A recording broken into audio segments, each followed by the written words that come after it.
1976 July 4 America స్వతంత్ర దినోత్సవం జరుపుకుంటుంది. కానీ అదే రోజు మరో ప్లేస్ లో చరిత్ర చెరగని సంఘటన జరిగింది. టెల్ అవీవ్ నుంచి ప్యారిస్ కు బయలుదేరిన ఎయిర్ ఫ్రాన్స్ విమానం, అందులో 106 మంది ప్రయాణికులు. సాధారణ ప్రయాణం అనుకునేది ఒకసారిగా భయానకంగా మారింది. విమానం గ్రీక్ లోని ఎథెన్స్ లో ఆగిన తర్వాత ఇద్దరు పాలస్తీన్ మిలిటెంట్లు వారి సహచరులు విమానాన్ని హైజాక్ చేశారు. వారు తుపాకులతో కాక్పిట్ లోని పైలట్ ని బెదిరించారు. విమానాన్ని 1000 కిలోమీటర్ల దూరంలో ఉన్న ఉగాండాకు మళ్లించారు.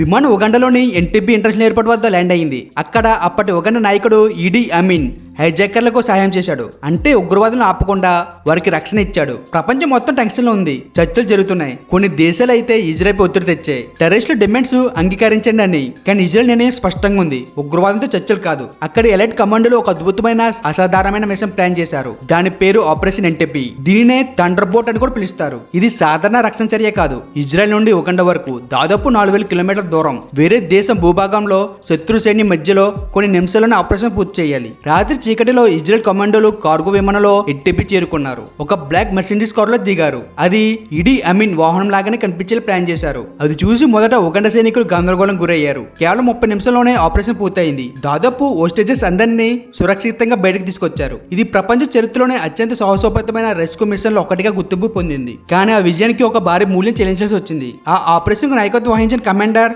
United Netanyahu. ఆయన చేతిలో ఒక బుల్లెట్ తగిలింది. ఆ రోజు ప్రాణాలు కోల్పోయిన ఏకైక ఇజ్రాయెల్ సైనికుడు ఆయనే. దేశమంతా దుఃఖంలో మునిగిపోయింది. కానీ ఆయన తమ్ముడికి అది జీవితం మార్చేసిన క్షణం. అమెరికా చదువుకుంటున్న ఆయన తమ్ముడు వెంటనే ఇజ్రాయెల్కి వచ్చాడు. తన అన్న మృతదేహం దగ్గర నిలబడి కన్నీళ్లతో ఉగ్రవాదం ఎప్పటికీ గెలవదు, నేను నా జీవితాంతం దాని మీద పోరాడతాను అని ప్రమాణం చేశాడు. ఆయన తమ్ముడు ఎవరో తెలుసా?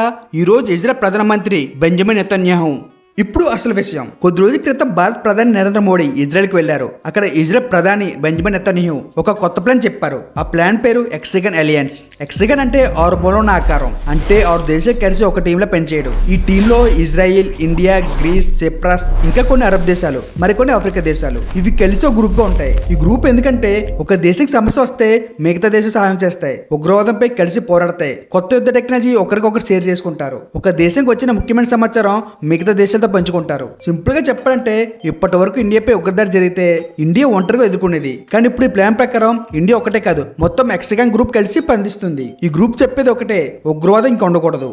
ఇండియా పరిస్థితి చాలా సున్నితంగా ఉంది. ఇరాన్తో ట్రేడ్ ఉంది. గల్ఫ్ దేశం నుంచి ఆయిల్ వస్తుంది. లక్షలాది భారతీయులు అరబ్ దేశంలో పనిచేస్తున్నారు. ఇంత బ్యాలెన్స్ లో ఉన్న ఇండియా ఎందుకు ఎన్ఎస్ లోకి వెళ్ళింది? ఫస్ట్ రీజన్, ఇండియాకి ఉగ్రవాదం కొత్త విషయం కాదు. ఎన్నో సంవత్సరాలుగా దాడులు ఎదుర్కొంటుంది. ఇజ్రాయెల్ కూడా అదే సమస్య ఎదుర్కొంటుంది. అందుకే ఇద్దరు కలిసి పనిచేస్తే భద్రత మరింత బలంగా ఉంటుంది. సెకండ్ రీజన్, నెతన్యాహు దృష్టిలో ఇండియా చాలా ముఖ్యమైన దేశం. ఎందుకంటే ఇండియా ఒక బ్రిడ్జ్ లో పనిచేస్తుంది. ఆసియా, మిడిల్ ఈస్ట్, యూరోప్ మధ్య కనెక్షన్ గా.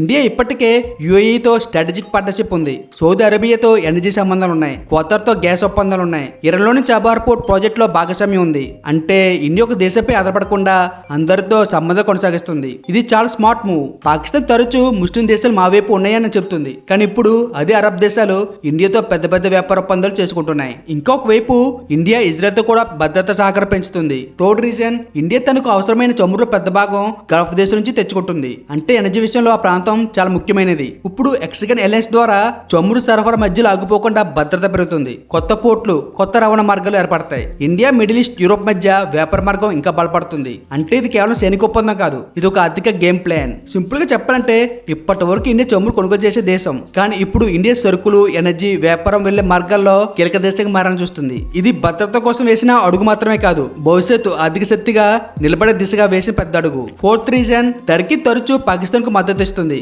కాశ్మీర్ విషయంలో కూడా ఇండియాపై విమర్శలు చేస్తుంది. అంటే రాజకీయంగా టర్కీ పాకిస్తాన్ వైపు ఎక్కువగా ఉంటుంది. ఇక్కడే అసలు వ్యూహం మొదలవుతుంది. ఇజ్రాయెల్ కు సిరియా ప్రాంతంలో బలమైన ఇంటెలిజెన్స్ నెట్వర్క్ ఉంది. అంటే మిడిల్ ఈస్ట్ లో జరిగే ప్రతి ఉగ్రవాద కదలిక తెలుస్తూనే ఉంటుంది. మరి పాకిస్తాన్ కు తీవ్రంగా ఖండిస్తుంది. పాకిస్తాన్ సెనెట్ లో అలయన్స్ ను యాంటీ ముస్లిం బ్లాక్ గా అని విమర్శించింది. ఎందుకంటే ఇప్పటి వరకు పాకిస్తాన్ చెప్పేది ముస్లిం దేశాలు మా వెంట ఉన్నాయని. కానీ ఇప్పుడు అదే దేశాలు ఇండియాతో వ్యాపారం చేస్తున్నాయి, భారీ పెట్టుబడులు పెడుతున్నాయి, సంబంధాలు బలపరుస్తున్నాయి. అందుకే వాళ్ళకి భయం ఏంటంటే ఇండియా జియోపొలిటికల్ గా వారిని చుట్టుముడుతుందా, ప్రాంతీయంగా ఒంటరిగా మారిపోతున్నామా అన్న అనుమానం. ఈ హెక్సగన్ నాటోతో సమానమా?